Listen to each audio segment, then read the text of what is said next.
Welcome to Orange Weekly, presented by Krause Health. 6 feet away from Nate Mink, I'm Brent.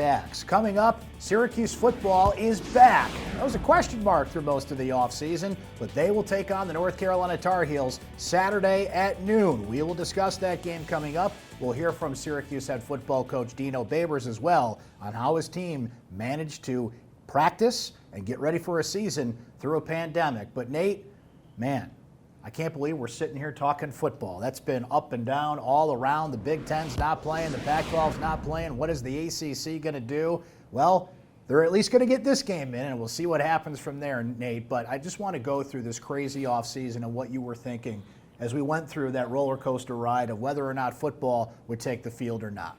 I had serious doubts we'd get to this point, Brent. I didn't know how they were going to pull it off, but they figured out the testing component. They're now testing 3 times a week. I think that's much improved. I think that quells some of the concerns that some players had at the onset of camp and throughout training camp. It's been so saturated in the news cycle that there's been enough examples, whether it's Clemson, Houston, Kansas State, even now with Louisiana Tech and Rice having their seasons delayed. This is so fragile still, and you have to really be mindful and disciplined with the protocol and just following CDC guidance. And if you can do that, you have a chance. You know, the ACC put out a statement earlier this week saying, hey, we're here, we're moving forward. You know, we're going to respect that if teams maybe have to drop out or miss a game or have to postpone a game or cancel a game. We respect that, but we're still moving forward because I think they believe their protocol and their science that this can work. Syracuse football players even sat out a few practices during training camp with concerns about how opponents were going to be testing. You mentioned it, Nate, they're up to 3 times a week, and North Carolina is one of those campuses that had to shut down in-person classes just a week into the semester due to COVID situation. So we'll see how Syracuse handles it. They'll get a test right in game 1. We'll preview that matchup against the Tar Heels coming up. But to get into some football matters here, Nate, we didn't get a look at this Orange team other than some photos and videos that were put out by the university during training camp. But we got to look at that depth chart earlier this week, and certainly some eyebrow-raising things on there. What stood out to you? Well, everything's been closed, Brent, since August. Really since March due to the pandemic. And so everything was happening behind the scenes. We really didn't have a feel for really what was going on. And then we get hit with this depth chart Monday afternoon, and yeah, eyebrow raisers is a good way to put it. I counted maybe as many as a handful of projected starters that just flat out weren't on there for one reason or another. Certainly, news has since come out that maybe a couple players have decided to sit out the season altogether. There's obviously some injuries on the offensive line that has affected that too deep. But there were some surprises on the defensive side of the ball, linebacker in particular. We have a lot of young talent and a lot of young freshman recruits that have popped up on that too deep, and even some in the starting lineup.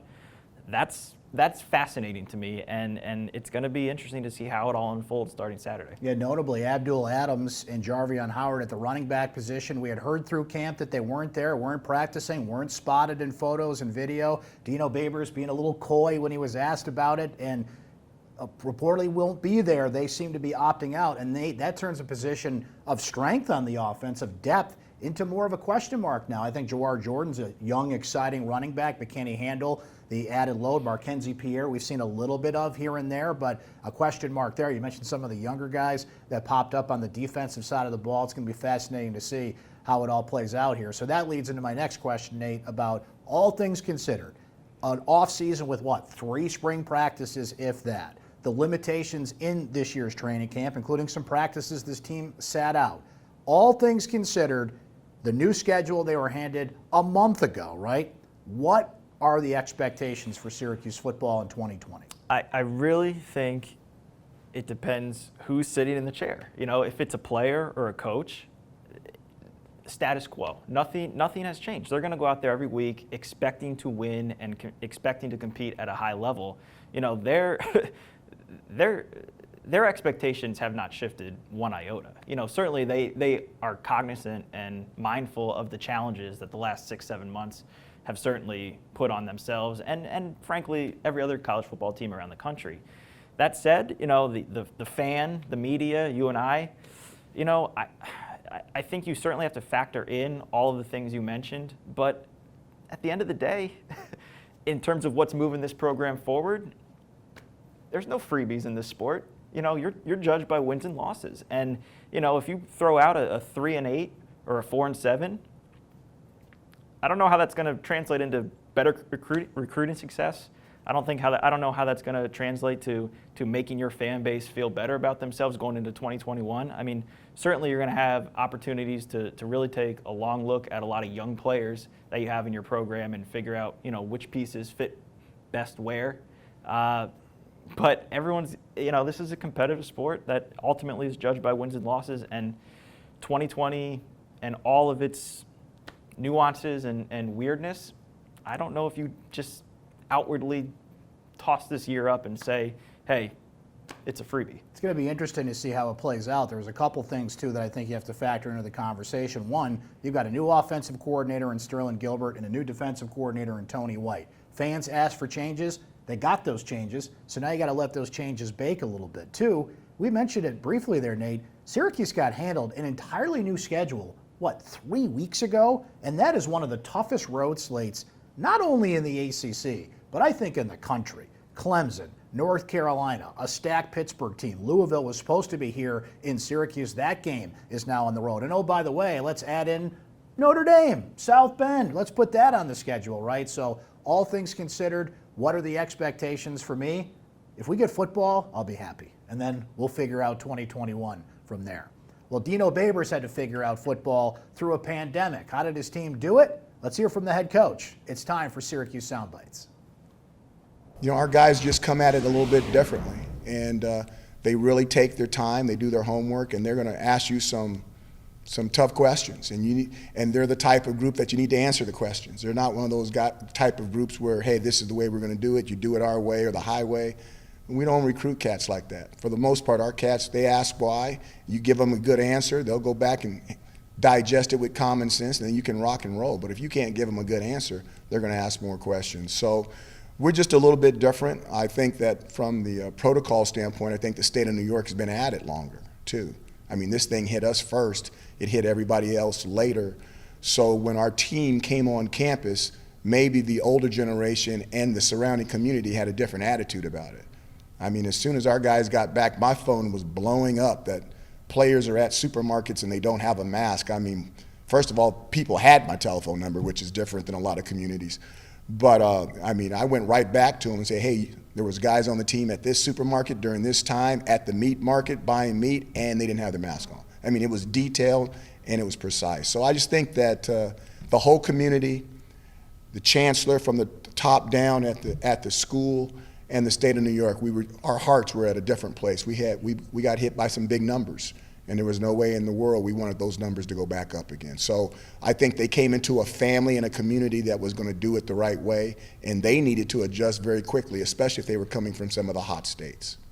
Nate, any conversation about the North Carolina Tar Heels has to start with quarterback Sam Howell. Look, Trevor Lawrence is Trevor Lawrence. He's the best quarterback in the country. But Sam Howell is nipping at his heels as the best quarterback in this conference, and I think could eventually be one of the better quarterbacks in the country. Will he go number 2 like Trubisky? I don't know if the Bears might have some second thoughts about that one. But Howell's good. He was a blue chip kid. He was on his way to Florida State, and then Mac Brown and company flipped him at the last minute late in the recruiting cycle. Can touch the field with every throw, and he has some really, really good pieces around him. 2,000-yard receivers. 1,000-yard rusher, another guy who was dang near close to 1,000 yards in the backfield with him, and 4 or 5 offensive linemen coming back, and they're not seniors either. They're sophomores and juniors, so that line's going to be protecting them for 2021 as well. And it's just it's a dynamic offense that is really going to, I think, be expected to carry them, because I think their defense, while they have some nice pieces, particularly at the second and the third level back there in the back seven, I still am unsure that they have enough up front to really contend with, say, the Clemsons and the Notre Dames this year at the top of the league. So I think that the offense is, for the most part, going to have to carry them this year. One name on the defense to keep an eye on is Chaz Surratt, their linebacker, a converted quarterback who turns into one of the better linebackers in the ACC. Nate, Syracuse is a 22.5-point underdog in this game, and I should remind. It's a big number, Brent. But the last time Syracuse was this big of an underdog against a ranked ACC team, we got a pretty good Dino Babers speech out of that win. Now, that was at home at the Carrier Dome, and that was a win over Virginia Tech. I think this North Carolina team's a lot better than that Virginia Tech team was. But that's a big number to cover, especially in the first game of the season. This is a talented North Carolina offense, but I think this is a defense that Syracuse can score on. I'm sure the Clemson game in 2017 was another big number against an ACC opponent, and Syracuse obviously still came out on top on that one. But you're right. I think Syracuse is going to have to score points on Saturday, and I don't know how that's going to go, just given all the changes this offseason. Still that uncertainty up front on the offensive line. Not for anyone's fault, but you're starting a converted fullback at left guard in Chris Elmore. You're down some guys up front, and as we all saw last year, we know the effect that can have on the Syracuse offense. No matter what you have at tailback, no matter what you have out wide, no matter what you have at tight end, if you don't have that cohesion up front, the whole thing can come undone very, very quickly. So, they're going to have to, I think, go down there and score. But no one's going to be more motivated than them to show that this year is different than last year. You may have seen this on syracuse.com or the Post-Standard, but in case you didn't, predictions sure to go wrong. I've got Syracuse going 6-5, Nate. I think this team gets over 500. By the way, I do think they're going to play all 11 football games.